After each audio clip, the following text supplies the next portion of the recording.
So I guess, Doug, if you could start out just by telling us a little bit how you thought he looked today. I thought had another great morning of training today. He's continued on with his mile-and-a-half morning exercise, and I guess what I'm looking for is his energy level and his stride, and he looked fantastic to me. And Johnny Garcia, who gets on him, thought he felt great. So we were very happy with his morning training today.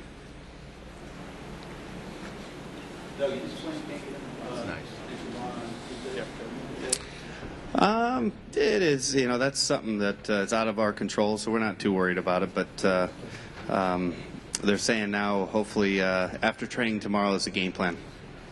So is it a complication that they have to sanitize the barn and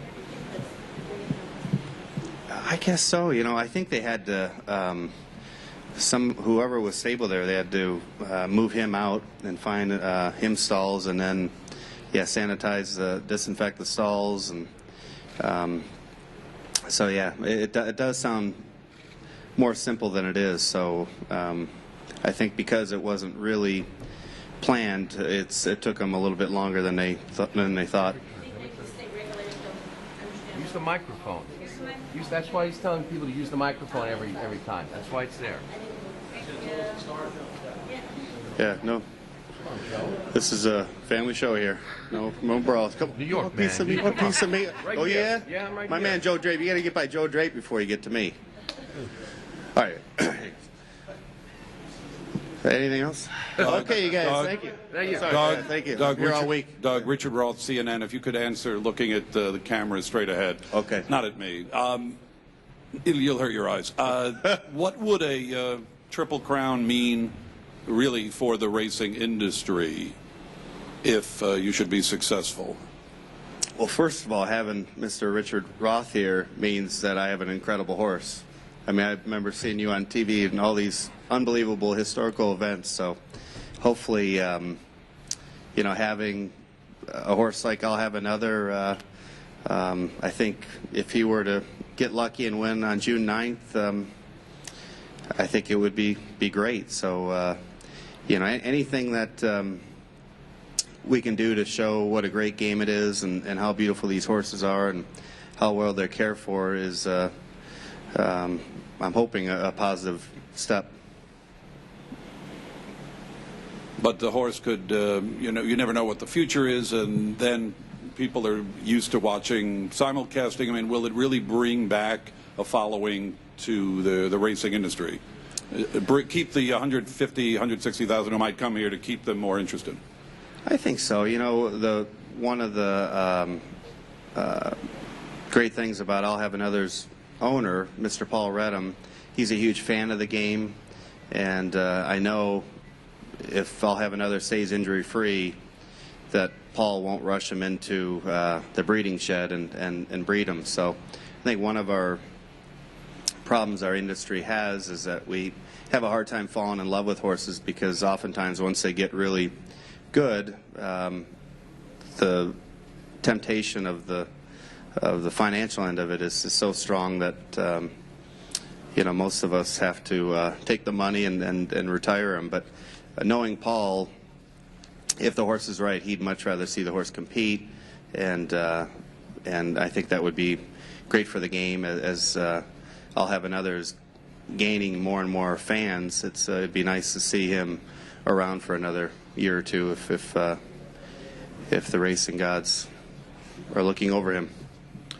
David Common with CBC Canadian TV, and you talk about the owner, so it's a good segue for us. Do you have a sense, and this is carrying on with what Richard was talking about, that this has built quite a bit of excitement amongst people who otherwise have never followed horse racing? I think so. The fact that he was purchased for $35,000, even though it's a lot of money, in the big picture, it's something that a group of people could have invested in and be sitting where we're sitting here. So I think that's been very popular with a lot of people, and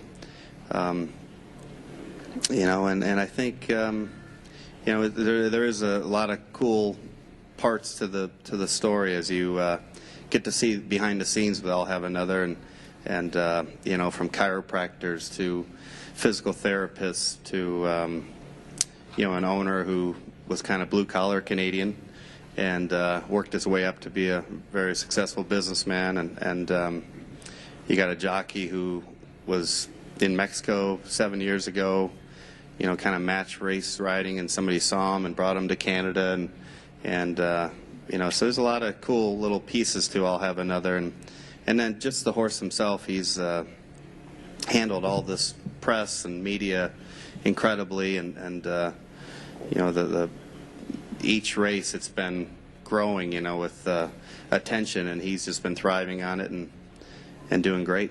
Hasn't gone to his head like Justin Bieber or something. Exactly. Yeah. No, he's thank God he's not doesn't have an agent calling us or anything like that. But yeah, he's loving it. Loves the game.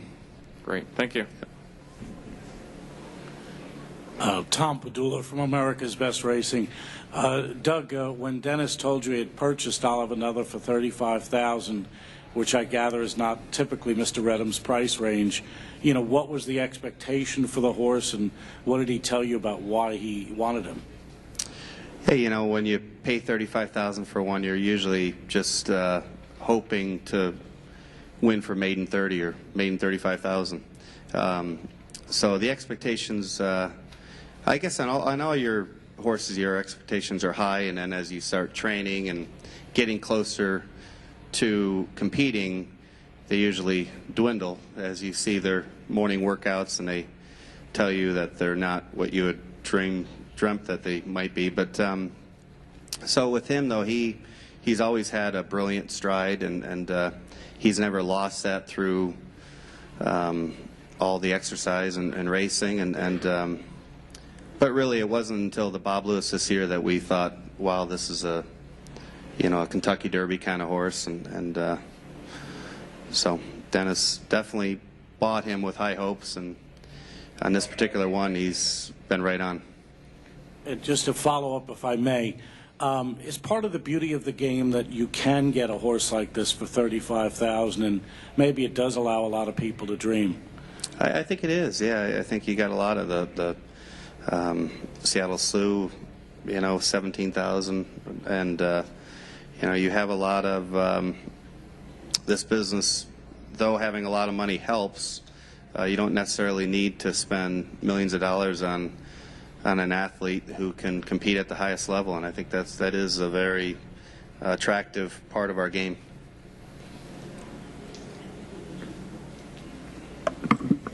There you are, finally. No, Jenny Reese, Courier I almost Journal. got beat up Hey, on your behalf. Yeah.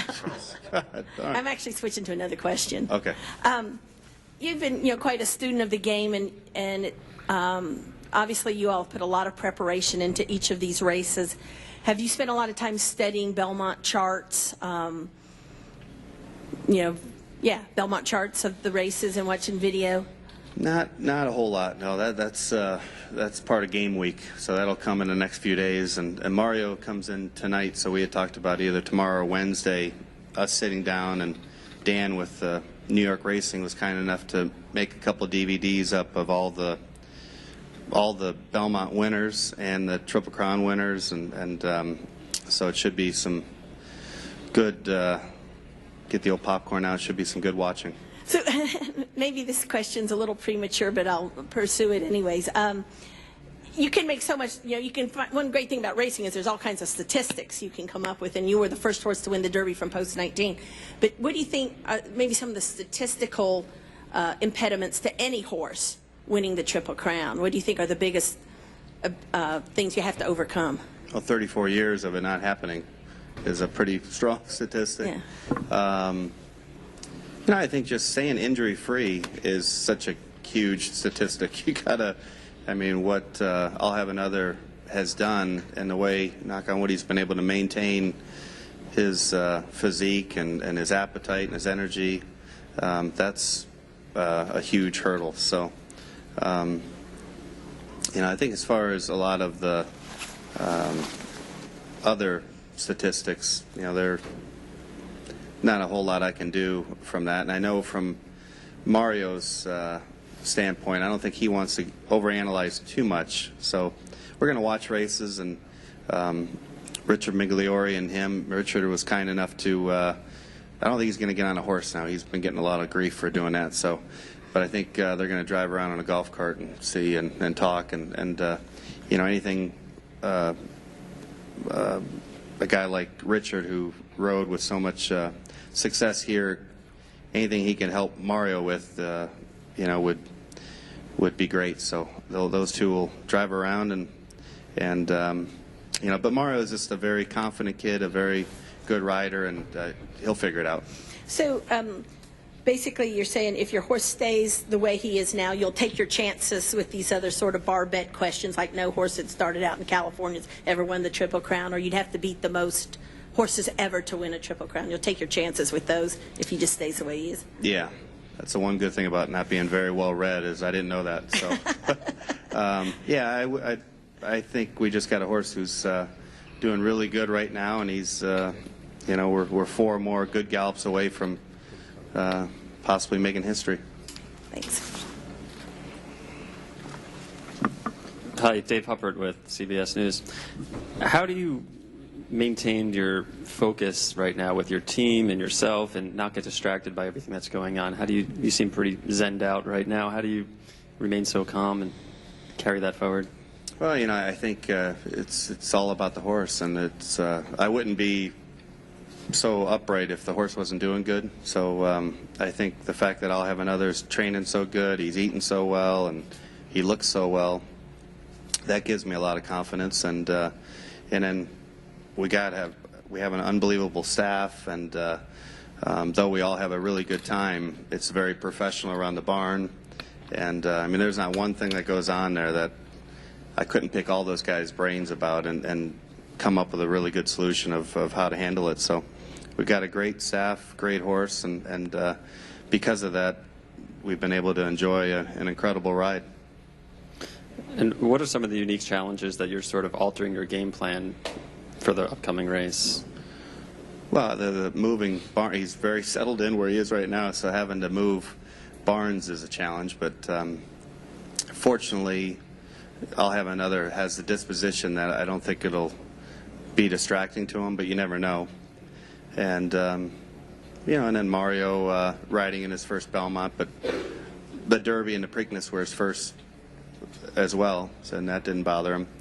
So those are probably the obvious challenge, and it's my first Belmont too, so I'm very much a rookie at this as well. So, but the one thing I do know is I do know I'll have another, and I know he's training really good right now.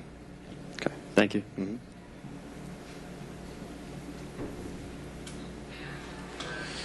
Sorry. Bring it over here. There we go.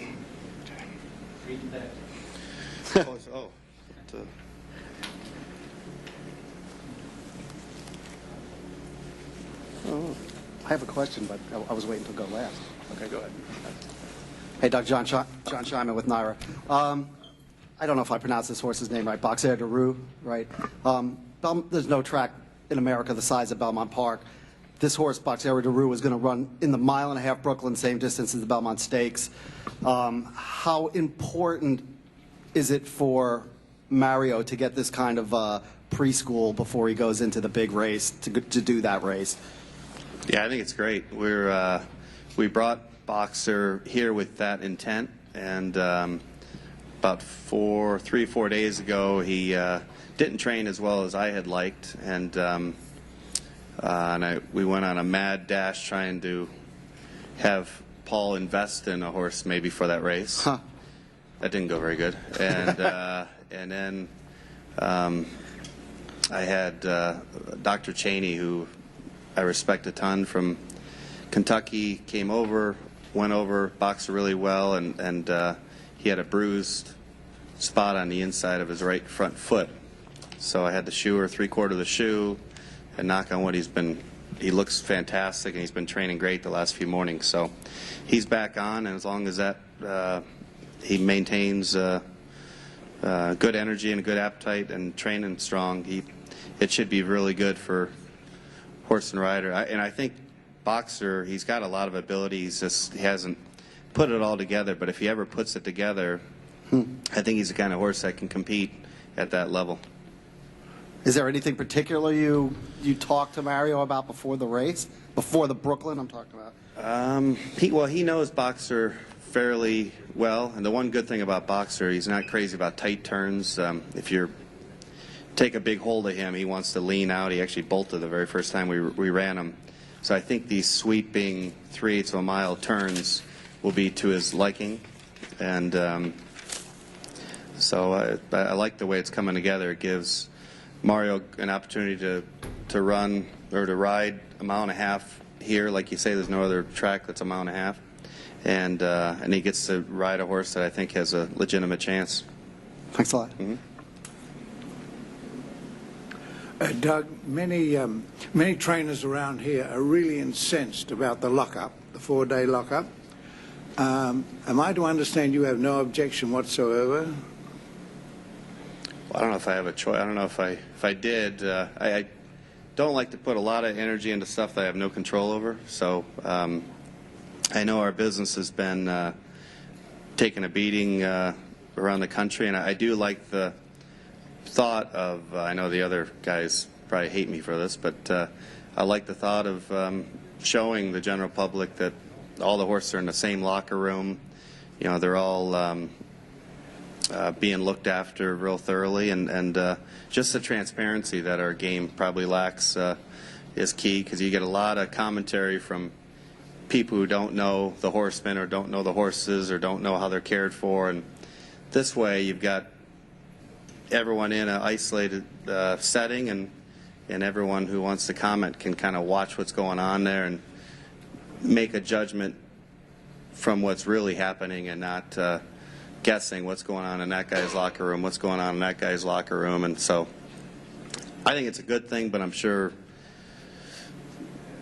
Mats and Romans probably want to kill me, but I think it's a good thing. And the obvious negative thing is a lot of horses do get distracted when they change stalls. I mean, that's just, it sounds silly, but it happens. And so hopefully I'll have another doesn't get distracted. Hopefully no one else in the Belmont, none of the horses get distracted, and they all settle in good, and they all present themselves well, and it's a nice, clean run race. And at the end of the day, people can say, wow, you know, everything, they were all looked after and they all ran great. All right, thanks a lot, Doug. Folks.